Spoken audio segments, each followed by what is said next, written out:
بھائی یہ تو اکثر آپ کہتے ہیں نا کسی دوسرے پہ کوئی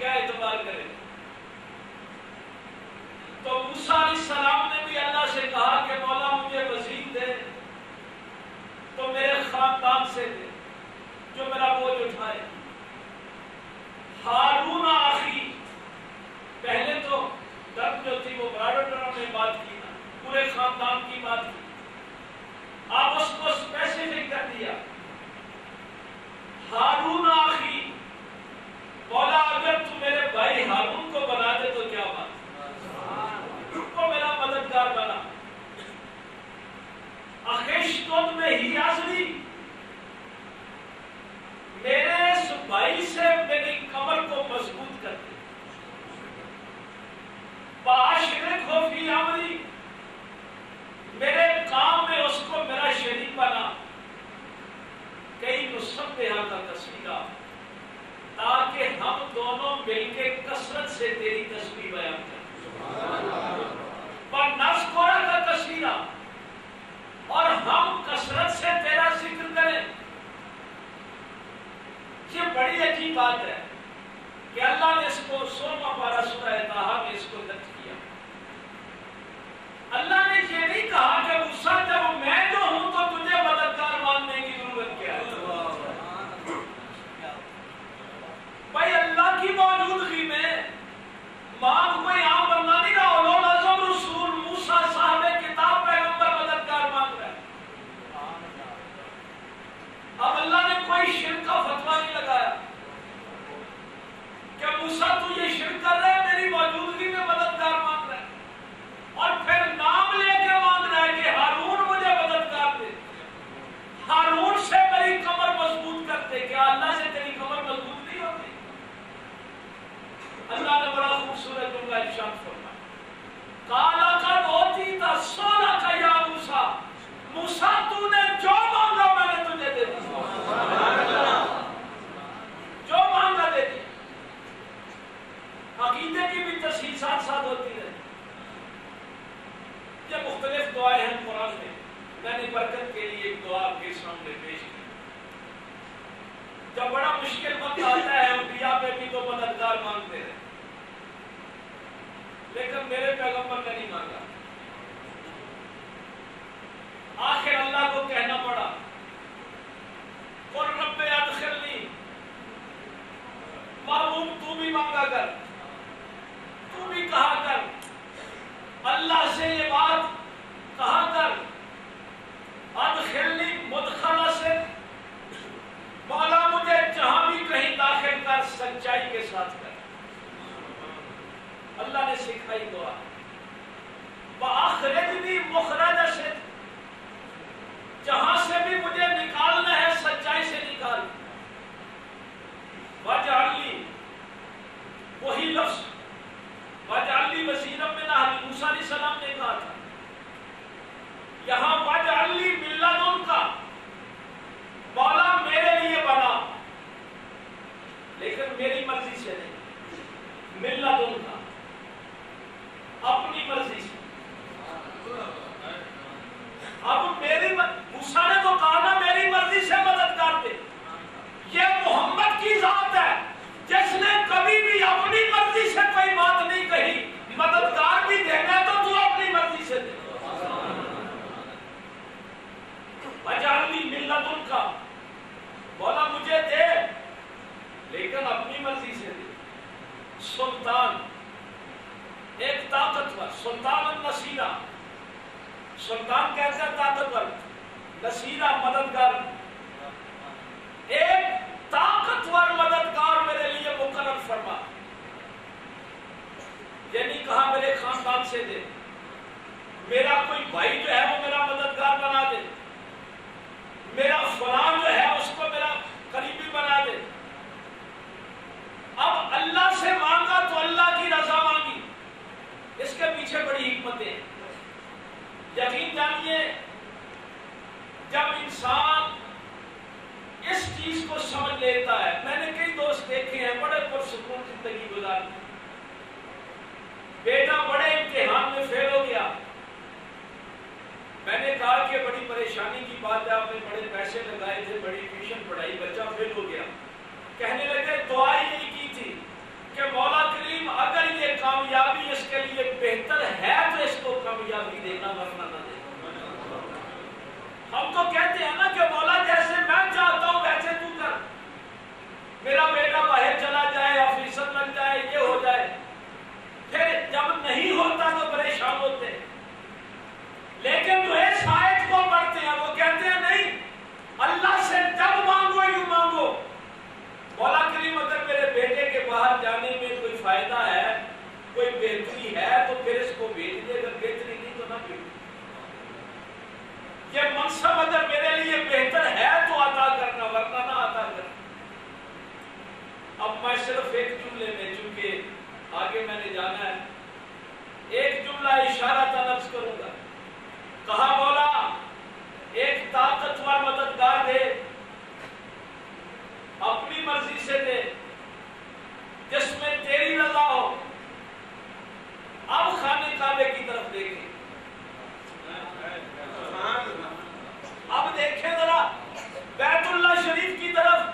دیکھیں، غزوہ احد کو دیکھیں، غزوہ حنین کو دیکھیں،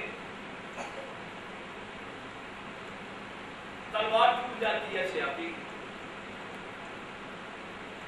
آگے عرض کرتے ہیں یا رسول اللہ صلی اللہ علیہ وسلم تلوار ٹوٹ گئی، نبی پاک صلی اللہ علیہ وسلم کیا کرتے ہیں؟ تلواریں تو ہیں نہیں بھائی بات، سرکار ایک چھوٹی سی چھڑی عطا فرماتے، ایک درخت کی شاخ عطا فرماتے، فرماتا ہے جاؤ اسی کے ساتھ جہاد کرو۔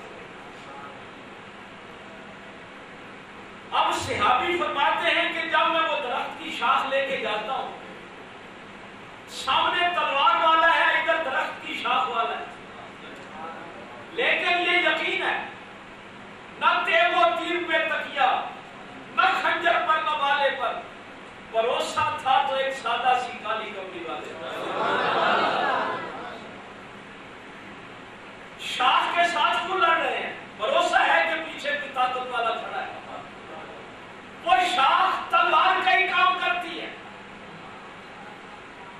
اب میرے مولا علی کی تلوار ٹوٹی، آ کے عرض کی یا رسول اللہ صلی اللہ علیہ وسلم تلوار ٹوٹ گئی۔ یہ میں مزاج صحابہ کا آپ کے سامنے رکھ رہا ہوں، جب بھی ضرورت پڑتی ہے در مصطفیٰ پہ آتے، جب بھی ضرورت پڑتی، پتہ بھی ہے کہ تلواریں تو اپنا 6 یا 8 سے زیادہ نہیں ہے، یہ بھی پتہ ہے کہ ہمارے پاس تلواریں نہیں ہیں، حضور صلی اللہ علیہ وسلم کو خیمے میں لے کے نہیں بیٹھے ہوئے، لیکن تلوار ٹوٹتی ہے تو آتے محمد ہی کے پاس ہے۔ مولا علی بھی آ گئے، آ کر تلوار ٹوٹ گئی، سرکار خاموش رہے۔ یہ بڑی حیران کن بات ہے، پہلے صحابی آتے رہے، حضور چھڑیاں عطا فرماتے رہے، مولا علی تلوار لینے آئے، حضور خاموش رہے، سب دیکھ رہے ہیں کہ علی کو تلوار نہیں دے رہے۔ اب آسمان کی طرف کیا، کہا مولا مجاہد تو نے دیا ہے، تلوار بھی تو دے۔ میں نے اپنی مرضی سے یہ نہیں مجاہد منتخب کیا، اسی لیے علی مرتضیٰ ہے، اللہ کی رضا والا ہے، تلوار بھی تو دے، اس لیے کہ تو نے دی ہے نا، تیری مرضی ہے۔ اب یہ ایک نہیں دو نہیں، کفار نے بھی سنا، مومنین نے بھی سنا، جتنے میدان جنگ میں تھے سب نے سنا۔ غائب سے آواز آئی، لا فتح الا علی، لا سیف الا ذوالفقار، علی جیسا جواب کوئی نہیں، اس لیے کہ اس کے پیچھے اللہ کی مرضی ہے، اور ذوالفقار جیسی تلوار کوئی نہیں، اس لیے کہ اس کے پیچھے بھی اللہ کی رضا ہے۔ تو یہ مجاہد اس زمین پہ آیا ہے پیغمبر کی دعا سے، لیکن پیغمبر نے یہ نہیں کہا کہ میری مرضی سے دے، کہا مولا کریم اپنی مرضی سے۔ اب اس کو باب العلم بنایا گیا جو اللہ کے مزاج سے بھی واقف ہے، جو محمد کے مزاج سے بھی واقف ہے۔ ایک مثال عرض کرتا ہوں، یہ قرآن کی چند آیات برکت کے لیے میں نے آپ کے سامنے رکھی۔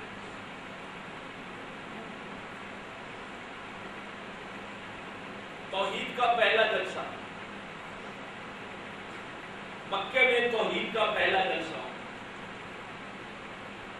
اللہ کی ربوبیت کا، اللہ کی وحدانیت کا اعلان ہونا۔ بھائی جلسہ تو چاہیے تھا کہ حرم شریف میں ہوتا، اللہ کی بات ہونی ہے تو پھر خانے کعبے میں ہونا، لیکن توحید کا پہلا جلسہ خانے کعبے میں نہیں ہوا۔ ایک چھوٹا سا بچہ لوگوں کو دعوت دیتا پھر رہا ہے، توحید کے جلسے کی، 10 سال کی عمر کا بچہ گھر گھر جا کے دعوت دے رہا ہے۔ توحید کا جلسہ ہوگا کہاں ہوگا؟ ابو طالب کے گھر ہوگا، ابو طالب کے گھر ہوگا توحید کا جلسہ۔ بات لمبی ہے، میں مختصراً عرض کرتا ہوں۔ اور لوگ اس وقت یہی سمجھ رہے تھے، اور یہ مذاق بھی اڑایا گیا 10 سال کا بچہ لے گا جو اپنی ٹانگوں پہ صحیح طریقے سے کھڑا بھی نہیں ہو سکتا. لیکن ان کو نہیں پتا تھا کہ یہ 10 سال کا جو بچہ ہے اس کے پیچھے اللہ کی رضا کھڑی. آگے اکٹھے ہو گئے. لنگر تو آپ کو پتا ہے نا کہ نبی پاک صلی اللہ علیہ وسلم کے درے اندر سے ملتا ہے. لنگر پکا ہوا تھا, سب نے لنگر کھایا. جب بات ہونے لگی توحید کی, اللہ کی وحدانیت کی, ابو لہب نے شور ڈال دیا. کہنے لگا کہ ہم بات نہیں سنیں گے, اٹھو چلتے ہیں. اعلیٰ حضرت نے شاید اسی مقام کے لیے ہی کہا تھا کہ تیرا کھائیں تیرے غلاموں سے الٹے.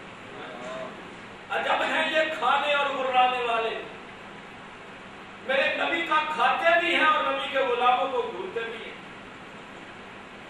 لیکن کمال میرے پیغمبر کا یہ ہے, ایسے ہی ابو طالب کے گھر میں دعوت نہیں کی گئی. جب ابو لہب نے شور ڈالا سارے اٹھ کے جانے لگے تو جناب ابو طالب نے ایک جملہ کہا, فرمایا اچھا کوئی میرے محمد کی بات سنے نہ سنے, کوئی عمل کرے یا نہ کرے, کھانا کب پھر کھلائیں گے, مانو یا نہ مانو روٹی کھاتے جاؤ. اس طرح سے اس مصلے کے صدقے کھاتے ہیں, اس منبر کا صدقہ کھاتے ہیں.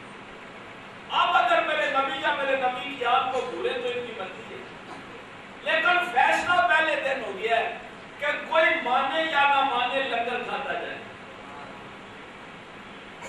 اگلے دن پھر دعوت ہوئی, یہ 3 دن دعوت ہوتی رہی. اب جو ابو لہب نے ان کے شور ڈالا تو جناب ابو طالب نے اٹھ کے ایک جملہ کہا بڑی گرجدار آواز میں, اس کو یا حمار, وہ گدھے خاموش ہو جا, بہت ہو گیا, بڑا برداشت کر لیا تجھے. یہ تاریخ اسلام کا پہلا فتویٰ جو توحید کے جلسے میں دیا گیا کہ گستاخ رسول انسان نہیں ہوتا, گدھا ہوتا ہے. گستاخ رسول انسان نہیں ہوتا. یہ میرے مولا علی کے باپ کا فتویٰ, توحید کے جلسے کا پہلا فتویٰ. توحید کا اعلان تو بعد میں کیا گیا. اس کو یا حمار اور گدھے خاموش ہو جا. اب اس جلالت کا جملہ, لیکن جب آپ پڑھتے ہیں تاریخ کو, جلال ختم ہو گیا, خاموشی طاری ہو گئی. اب جناب ابو طالب نے ایک جملہ کہا, کم کم یا سید یا مولائی, اٹھ اٹھ میرے سردار اٹھ, میرے مولا اٹھ, ان سے توحید کی بات کر. یہ بتایا کہ گستاخ رسول سے مخاطب کیسے ہونا ہے اور رسول سے مخاطب کیسے ہونا ہے. قوم قوم یا سید, اٹھ اٹھ میرے سید اٹھ, یا مولائی میرے مولا اٹھو, ان سے گفتگو کرو. لوگوں کے لیے تو یہ یتیم بھتیجا تھا, لیکن میرے پیغمبر نے کبھی کسی کا احسان نہیں رکھا. ابو طالب نے ایک دفعہ بڑے مجمع میں محمد کو سید کہا تو کہا ابو طالب ایسے ہی نہیں, تیرے علی کو قیامت تک سید بنا دوں گا, اس کی پوری نسل کو سید بنا دوں گا, میں کسی کا احسان رکھنے والا نہیں.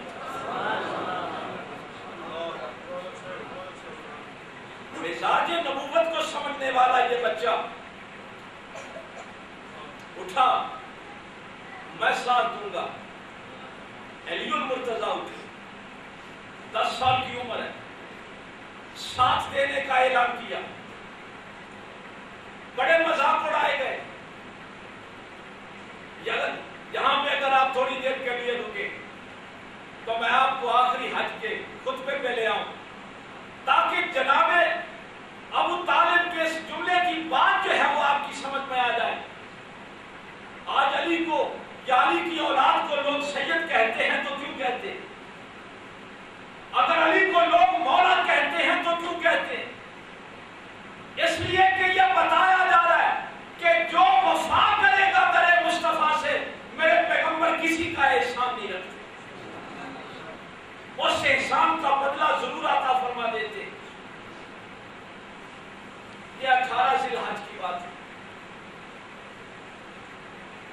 ختم ہو گیا حج کا سلسلہ، مناسک کے حج ادا ہو گئے. مکے سے باہر غدیر قوم کے مقام پہ قافلہ رکا. جو لوگ آگے گزر گئے تھے ان کو واپس بلایا، جو پیچھے رہ گئے تھے وہ مل گیا. اس صحرا کو جھاڑیوں سے پاکیزہ کروایا اور زور کی نماز تپتی ہوئی دھوپ میں، بہت شدت کا موسم. پاک پیغمبر صلی اللہ علیہ وآلہ وسلم نے نماز ظہر کے بعد اپنی امت کو آخری خطاب فرمایا، آخری جملے.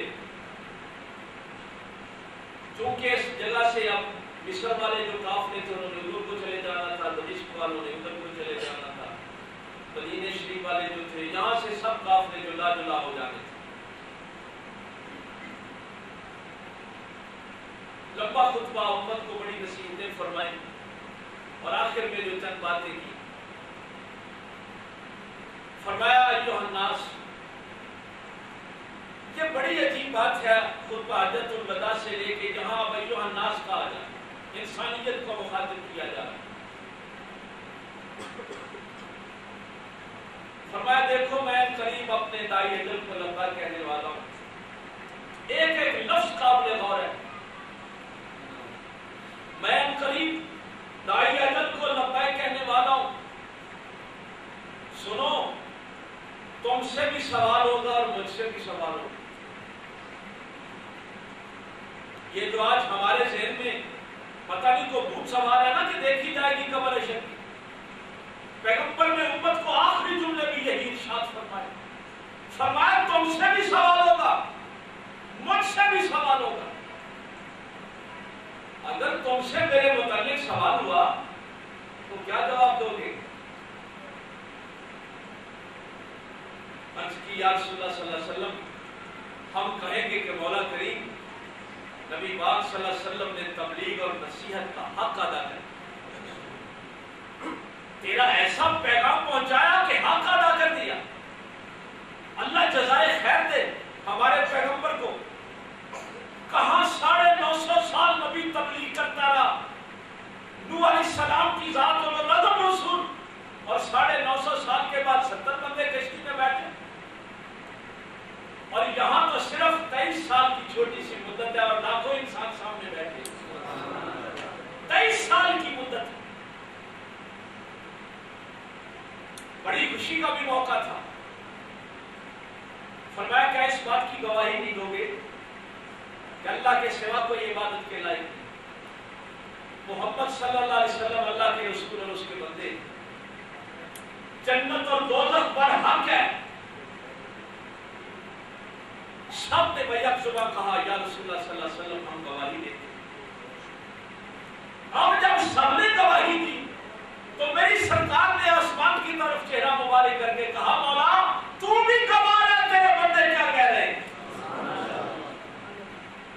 تو بھی تو گواہ ہے نا کہ یہ تیرے بندے کیا کہہ رہے ہیں. پھر فرمایا سنو اور غور سے سنو، میں تم سے پہلے یہ دنیا چھوڑ جاؤں گا. اب تم میرے پاس حوض کوثر پہ آؤ گے. کوثر کی چوڑائی جو ہے یہ بصری اور صنع کے درمیان کا جو ایریا ہے اتنی چوڑائی ہے. اس یہ دریا جو ہے یہ دمشق کے قریب ہے، بغداد کے قریب. لمبائی نہیں میرے پیغمبر نے بتائی، چوڑائی کا ذکر کیا ہے اس حدیث میں. اور اس کے درمیان آسمان کے ستاروں کی تعداد کے برابر سونے اپنا چاندی کے پیالے پڑے گے جب تم حوض کوثر میں میرے پاس آؤ گے. اور میں تم سے اپنے ثقلین کے متعلق سوال کروں. اب سوچ لو کہ تم میرے ثقلین سے کیا رویہ اختیار کرو. حوض کوثر میں جب آؤ گے نا تو میں تم سے صرف ثقلین کے متعلق پوچھوں. اب مجمع سے آواز آئی یا رسول اللہ صلی اللہ علیہ وسلم یہ ثقلین کیا ہے؟ میری سرکار نے فرمایا ہاتھوہما کتاب اللہ، اللہ کی کتاب قرآن جو تمہارے درمیان چھوڑ کے جا رہا۔ اچھا 3 باتیں اس کے متعلق بیان فرمایا متمسک رہنا، اس کو پکڑے رہنا، گمراہ نہ ہونا اور اس میں تبدیلی نہ کرنا۔ 3 باتیں، اس سے متمسک رہنا، گمراہ نہ ہونا اور اس میں تبدیلی نہ کرنا۔ اب تبدیلی کون کر سکتا ہے؟ میرے مولا علی سرکار کے پاس آ گیا ایک وفد، یہ اس بستی والے تھے جنہوں نے موسیٰ علیہ السلام اور خضر علیہ السلام کو کھانا نہیں کھلایا۔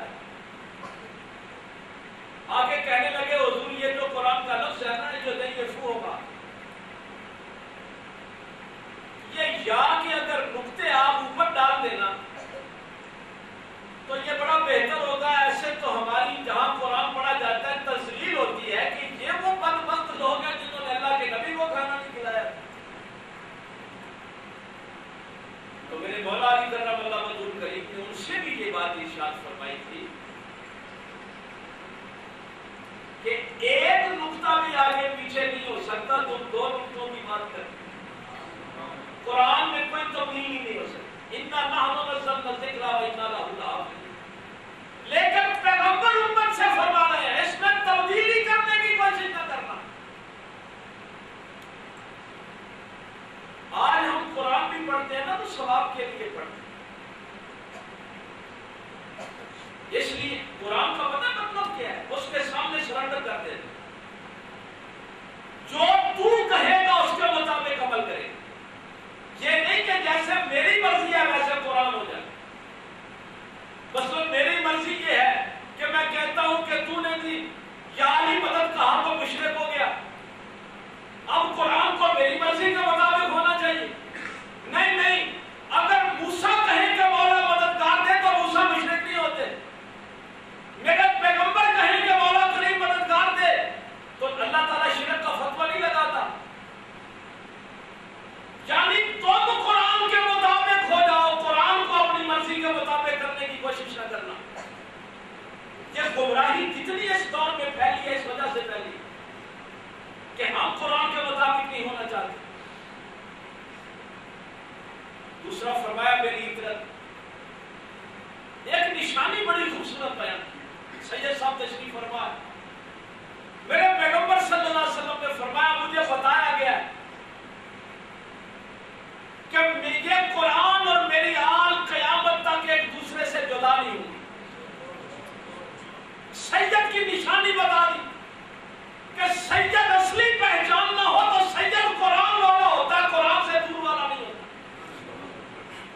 اور فرمایا میری خواہش بھی یہی تھی، میں نے اللہ سے مانگا بھی یہی تھا کہ مولا کریم میری اولاد کی یہ نشانی ہو کہ وہ قرآن والی۔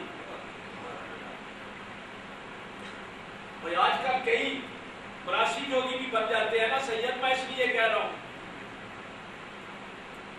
پیغمبر نے ایک نشانی بتا دی، فرمایا یہ قیامت تک ایک دوسرے سے جدا نہیں، نہ قرآن آپ سے جدا ہوگا نہ آپ قرآن سے جدا ہوگا، یہ قرآن والے ہوں گے۔ اب فرمایا ایک جملہ، فرمایا اس بات کی گواہی نہیں دیتے، مجھے مومنوں کی جانوں پر خود ان سے زیادہ اختیار ہے۔ کہا یا رسول اللہ صلی اللہ علیہ وسلم ہاں اس میں کوئی شک، ہمیں اپنی جانوں پر وہ اختیار نہیں جو آپ کو اختیار ہے، آپ مالک ہیں ہماری جانوں۔ فرمایا میں مومنوں کے نفسوں پر ان سے زیادہ اختیار رکھتا ہوں۔ سب نے بیک زبان کہا، یہ آخری جملے ہیں پیغمبر کے صلی اللہ علیہ وآلہ وسلم، اور صحابہ تصدیق کر رہے ہیں کہ مومن کون ہوتا ہے جو اپنی جان پر حضور کا حق زیادہ سمجھے، جو اپنی خواہشوں پر حضور کا حق زیادہ سمجھے۔ اب میری سرکار نے جب یہ باتیں ساری کر لی، مسند امام احمد میں، ترمذی میں، ابن کثیر میں، حاکم میں، سرکار نے مولا علی کی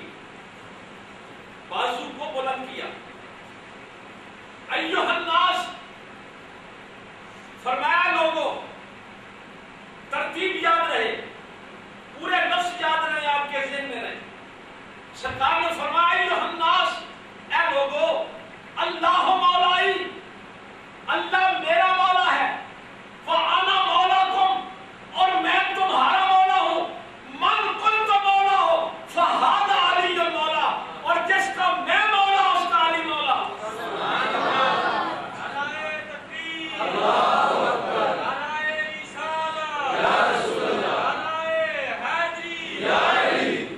اب باب العلم کی سمجھ آئی؟ اللہ مولائی، اللہ میرا مولا ہے، وَأَنَا مَوْلَاكُمْ، میں تمہارا مولا ہوں۔ اللہ کیا چاہتا ہے یہ میں بتاؤں گا، اور جو تم میں سے مجھے مولا سمجھتا ہے اس کے لیے علی مولا ہے۔ باب العلم اس لیے کہا گیا، مزاج نبوت کو سمجھنے والے اور رضائے خدا کو سمجھنے والے۔ مدینہ شریف کے لوگوں نے شاعر پکڑ لیا، یہ میں بات ایسے نہیں کر رہا، آج کل تو ہر بندہ سمجھتا ہے نا میں نے حدیث پڑھی ہے، میں نے قرآن پڑھا۔ شاعر پکڑ لیا، وہ بڑی گستاخی کرتا تھا دین کی اور پیغمبر اسلام صلی اللہ علیہ وسلم۔ وہ کہیں گرد و نواح میں مدینہ شریف کے پھر رہا تھا، لوگ پکڑ کے لے آئے، باندھا ہوا تھا رسیوں کے ساتھ، نبی پاک صلی اللہ علیہ وسلم کے سامنے حاضر کر دیا۔ سرکار نے اس کو دیکھا تو فرمایا علی اس کی زبان کاٹ۔ توجہ رہے، نبی پاک صلی اللہ علیہ وسلم نے فرمایا اس کی زبان کاٹ دو۔ لوگ کام گئے کہ یہ رحمت والا نبی، لوگ کوڑا کرکٹ پھینکتے تھے تو مسکرا کے چلا جاتا تھا، اوجڑی رکھتے تھے، پتھر مارتے تھے تو دعائیں دیا کرتا تھا، طائف والوں کو بھی بد دعا نہ دی۔ آج کیا ہو گیا اس رحمت للعالمین پیغمبر کو؟ اتنا بڑا جملہ کہہ دیا کہ اس کی زبان کاٹ دو۔ سرکار یہ جملہ کہہ کے گھر کو چلے گئے۔ مولا علی سرکار نے اس کو اٹھایا، شہر سے باہر لے آئے، لوگ اکٹھے ہو گئے، تماشا لگے گا، زبان کٹتی دیکھیں گے۔ باہر لائے مدینہ شریف سے، رسیاں کھول دی، 2000 درہم جیب سے نکالے اس کو دیے، اپنی سواری دی، فرمایا بھاگ جاؤ، بھاگ جاؤ۔ لوگ حیران رہ گئے کہ علی نے نبی کی بات نہیں مانی۔ بھائی سب کے سامنے کہا تھا نا کہ اس کی زبان کاٹ دو، کیا علی کو پتہ ہی نہیں چلا کہ نبی نے کیا کہا؟ آگے شکایت کی، یا رسول اللہ صلی اللہ علیہ وسلم کہ علی نے کیا کیا؟ فرمایا کیا کیا؟ سرکار آپ نے فرمایا تھا کہ اس کی زبان کاٹ دو، اس کو 2000 درہم بھی دیے، سواری بھی دی، بھگا دیا، بڑی مشکل سے اس کو پکڑا تھا۔ اب رحمت للعالمین نبی مسکرائے، فرمایا علی میری بات سمجھ گئے۔ بھائی اگر آج کل کو حدیث پڑھ کے کہتے ہیں نا، وہاں ہوتے تو جھگڑا ڈال دیتے کہ ہمارے سامنے کہا ہے کہ زبان کاٹ دو، اب کیا کہہ رہے ہیں؟ اگر بگا دیا تو فرما رہے ہیں کہ علی میری بات سمجھ گئے۔ باب العلم قاری صاحب بنایا اس لیے ہے کہ نبی کہے زبان کاٹ دو تو سب کو سمجھ نہیں آتی، صرف علی کو آتی ہے۔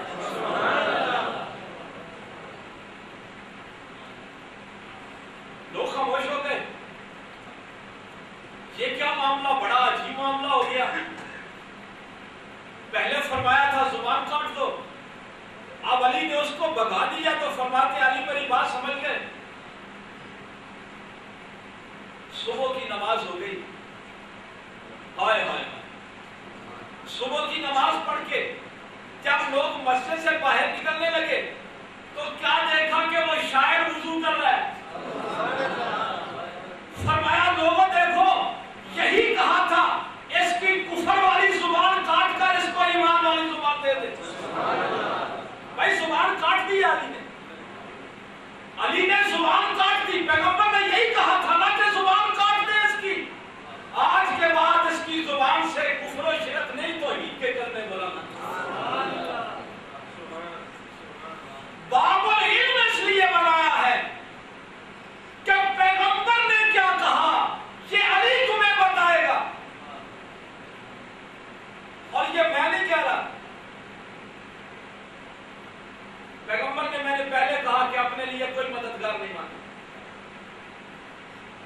اسلام کے لیے ایک مددگار مانگا تھا، اللہم اعز الاسلام، عمر ابن خطاب رضی اللہ تعالیٰ۔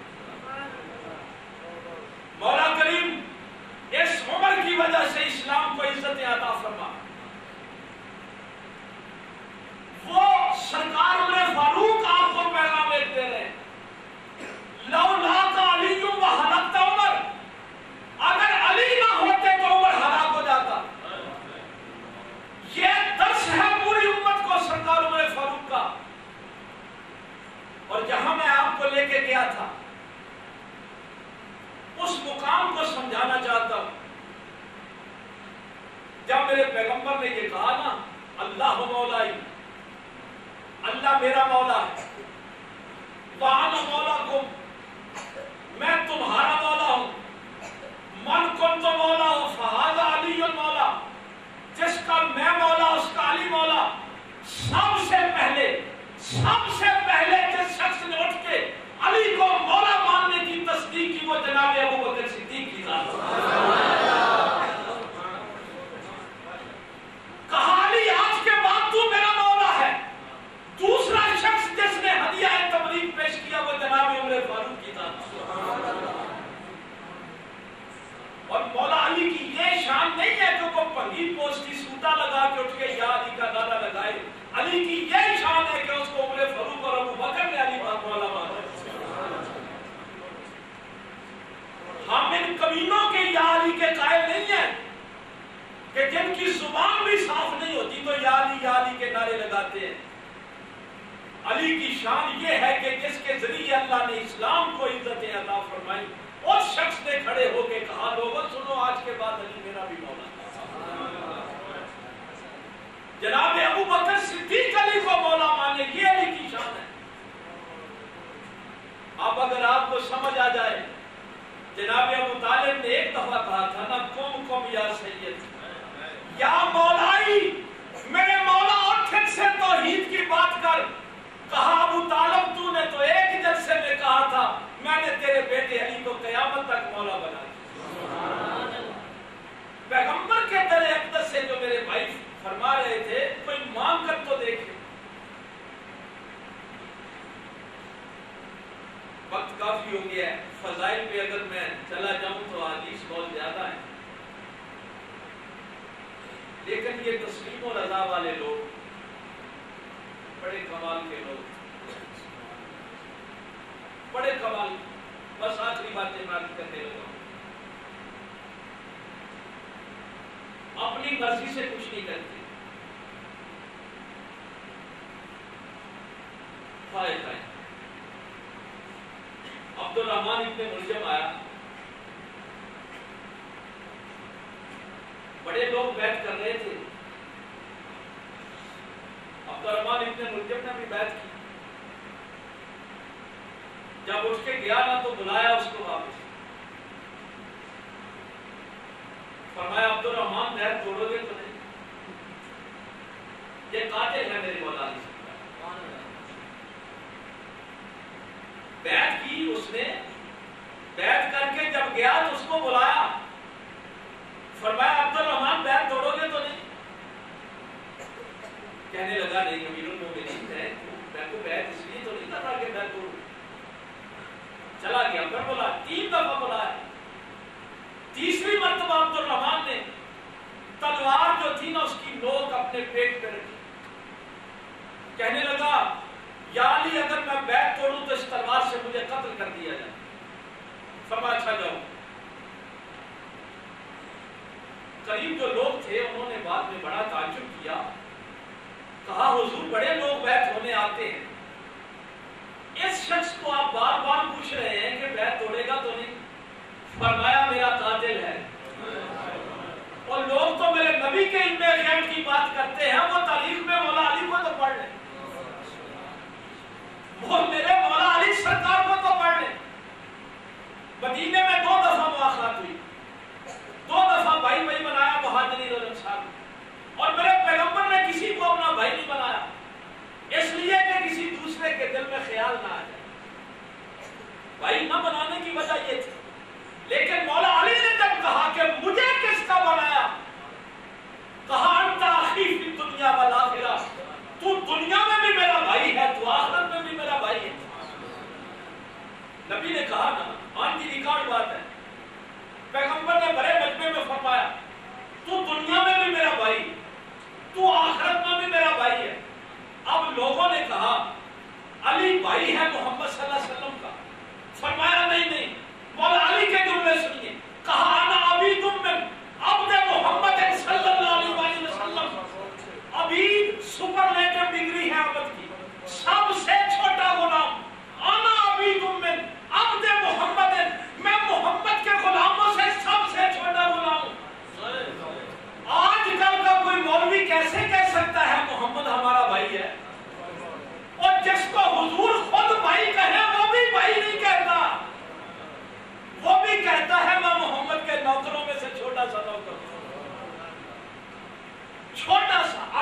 بار لفظ استعمال کیا. میرے نبی کے علم پہ بات کرنے والے میرے مولا علی سرکار نے فرمایا یہ میرا قاتل ہے. اچھا لوگوں نے کہا کہ پھر اس کو قتل کر دیں, مار دے بھائی, یہی ہے نا دنیا میں اگر ہمیں کسی سے خطرہ ہو تو ہم اس کا سد باب کرتے ہیں نا. حفظ ما تقدم جس کو آپ کہتے ہیں. آج کل تو امریکہ نے سارے حملے اسی قانون کے تحت کیے, لیکن یہ جواب صرف وہی دے سکتا ہے جس کے پیچھے اللہ کی رضا. فرمایا کس جرم میں اس کو قتل کرے. جملہ سنیے بس, بڑا ادب والا, اعلیٰ ادب والا جملہ. فرمایا میرے اللہ نے مجھے یہ تو بتایا ہے کہ عبد الرحمان تیرا قاتل ہے, میرے اللہ نے مجھے یہ نہیں بتایا کہ علی تو اس کا قاتل ہے. فرمایا میرے اللہ نے یہ نہیں بتایا کہ علی تو اس کا قاتل ہے. اب وہ دن آ گیا, صبح کی نماز, اور خواب میں جب پیغمبر ملے تو عرض کی یا رسول اللہ صلی اللہ علیہ وسلم مجھے کوئی سکھ نہیں پہنچا آپ کی امت سے, مجھے واپس بلا لیں اپنے پاس. امام حسن کو کچھ نصیحتیں فرمائی, مسجد میں نماز کے لیے تشریف لے گئے. عبد الرحمان نے حملہ کیا اور اس سجدے پہ بڑی گفتگو, بڑے بڑے محققین نے بڑے بڑے عظیم جملے کہے, لیکن ایک جملہ میرے سیال کوٹ والے اقبال نے بھی کہا اور بڑا کمال کا جملہ کہا.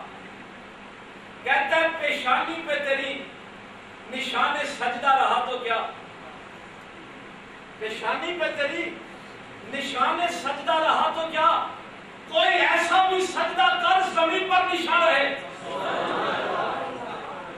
کوئی ایسا بھی سجدہ کر زمین پر نشان رہے. آج تک جس جس سجدے کے زمین پہ نشان ہے وہ مولا علی کے سجدے کے صدقے. اسی لیے کربلا والے سجدے کو بھی یہی کہا گیا کہ وہ ایک سجدہ علی کا جو رہ گیا تھا بوقت فجر, فاطمہ کا لال شاید اب اسی سجدے میں. یعنی اب جتنے بھی سجدے جو اس زمین پر نشان چھوڑ جاتے ہیں, وہ غوث الورا کا سجدہ ہو, وہ خواجہ اجمیری کا سجدہ ہو, وہ صبر اور شکر کا سجدہ ہو, یہ وہ اصل میں نشان ہے جو کوفے کی مسجد میں مولا علی کے سجدے نے زمین پہ نشان چھوڑا. پکڑ لیا لوگوں نے, گلے میں کپڑا ڈال کے پکڑ لیا. دین کو سمجھنے کی باتیں ہم بڑی کرتے ہیں, بڑی باتیں کرتے ہیں, ہم بڑے دیندار ہیں. طبیب نے کہا کہ شہد منگواؤ, شربت منگواؤ, دودھ منگواؤ. دودھ پیش ہوا, شربت پیش ہوا, لیکن یہاں پہ بتا دیا میرے مولا علی سرکار نے کہ محمد کریم صلی اللہ علیہ وسلم کے ماننے والے کیسے ہوتے ہیں. فرمایا پہلے میرے قاتل کو شربت پلاؤ. کیا سمجھے سنت پیغمبر کیا ہے؟ پہلے میرے قاتل کو پلاؤ. مجھے تو صرف زخم کی تکلیف ہے, اسے تو یہ بھی تکلیف ہے کہ پتہ نہیں میرے ساتھ کیا ہونے والا. فرمایا اس کو ایک ضرب لگانا, اگر تم نے میرے قصاص میں اس کو قتل کرنا ہو. لیکن یہ لوگ ہیں بڑے مکار. میں آخری جملے آپ کے سامنے رکھ رہا ہوں. جب اس کو عبد الرحمان ابن ملجم کو سزا کے طور پہ قتل کیا جانے لگا تو اس نے ایک بات کہی. دھوکہ دیتے ہیں لوگوں کو, آج بھی دھوکہ دیتے ہیں یہ خارجی لوگ. کہنے لگا میرے ہاتھ کاٹ دو, میری پاؤں کاٹ دو, جسم کے ٹکڑے ٹکڑے کر دو, لیکن میری زبان نہ کاٹنا. یہ عبد الرحمان ابن ملجم کہہ رہا ہے. لوگوں نے کہا بھائی وہ کیوں؟ یہ مولا علی کا قاتل کہہ رہا ہے, اور میں تو کہا کرتا ہوں کہ مولا علی کا نہیں اللہ کی رضا کا قاتل ہے. اور لوگوں کو دھوکہ کیا دے رہا ہے؟ کہنے لگا میری زبان نہ کاٹنا, اس لیے کہ میں آخری سانس تک اللہ کا ذکر تو کرتا رہوں. کمینگی کی انتہا دیکھیں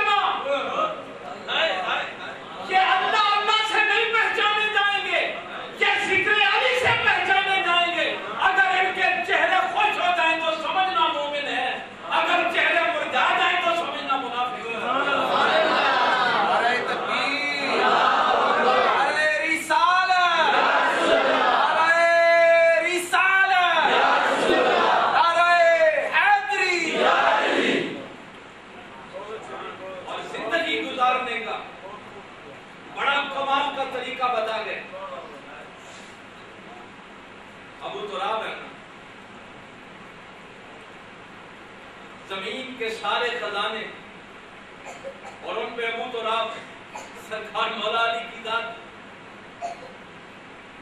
پوچھ لیا کسی نے، یہ میرے پیغمبر نے فرمایا کم یا بھی ذرا زمین پہ لیٹے ہوئے تھے، سرکار نے فرمایا ابو تراب اٹھ بھی پوچھا کسی نے زمین پہ کیوں لیٹتے؟ یہ زندگی کا راز آپ کو بتانے لگا۔ میرے مولا علی سرکار نے کل کائنات کو بہت بڑا راز بیان کر دیا زندگی گزارنے۔ کہا حضور آپ زمین پہ کیوں لیٹتے؟ فرمایا جو زمین پہ لیٹے گا اسے گرنے کا ڈر نہیں، اس کو گرنے کا ڈر نہیں۔ آج جو بھی کوئی کرتا ہے لوگوں پہ گرے کرتا ہے، مولا علی بتا گئے زمین پہ رہو، گرنے کا ڈر نہیں رہے گا۔ جب تم بلندی کی طرف جانے کی کوشش کرتے ہو پھر گرنے کا خوف رہے۔ اب میرے پیغمبر اس علی کے متعلق فرما رہے ہیں النظر الی وجہ علی عبادہ، علی کے چہرے کی زیارت عبادت ہے، الذکر علی عبادہ، علی کا ذکر عبادت ہے، الحب علی عبادہ، علی کی محبت عبادت ہے۔ اللہ تعالیٰ علی کی توفیق دے۔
ماہ رسول کے مشہور ہیں، تو چویلڈا سے اور دید و نواز سے کثیر تعداد میں میرے بھائی آج اس کانفرنس میں شریک ہوئے اور ہمارے اس پروگرام کو رونق بخشی۔ اللہ رب العالمین سب دوستوں کی حاضری کو قبول فرمائے۔ علی کی اس محفل کو ہم سب کے لیے ذریعہ نجات بنائے۔ ایک کلام سماعت فرمائے۔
اور اس ملک میں قائم و دائم رکھیں اور